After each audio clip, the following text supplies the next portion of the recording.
Hi, my name is Cami with Underwater Math, and today we're diving deeper into student versus student aqua battles.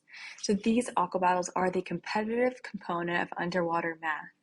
As your students are answering questions on the state standards, they get to compete in an aqua battle against an opponent.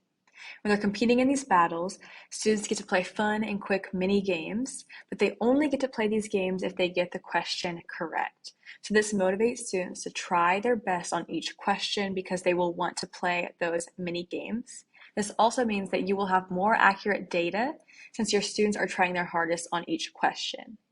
So in order to compete in an aqua battle, students can do a quick play, targeted practice, assignments, or class aqua battles.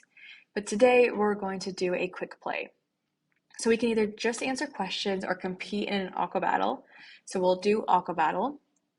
Now it's looking for an opponent. And this is fun because this is a real student that we will be playing against. So when we start our battle, we will see a cinematic intro, which gets students excited for the battle. And then we'll see our first question. So we are going to get this first question correct.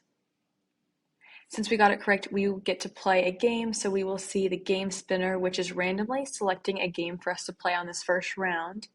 And this will be the same game that our opponent will play. So we're playing Bouncy Fish.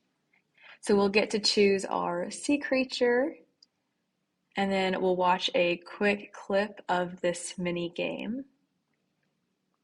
And then for the second question, we are going to get it wrong. So since we got this question wrong, we will see a hint that will help push us in the right direction. And then we'll get to try answering it again. But since we got it wrong our first try, we don't get to play the mini game. Instead, we'll move right on to question 3. But before we move on, I want to show you this scoreboard that's on to the left of the screen. So we'll see that there's 8 questions. We got the first question right, second one wrong, and now we're on the third question. We see our score here and our opponent's score here. And then we can see by round. So the first round we played Fishy Bounce. We got the question correct. We played the game and we got 435. Our opponent got a 0, which most likely means they got the question wrong. So we won that round. Second round, we would have played Goliath Showdown, but we got the question wrong, so we got a 0, and our opponent got 650 on that round.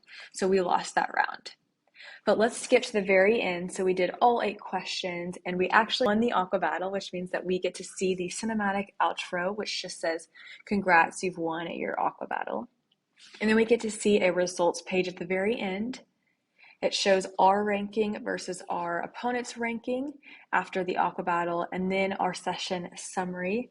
So we got 5 out of 8 correct. And since this was a quick play, we get to review the missed questions within each standard.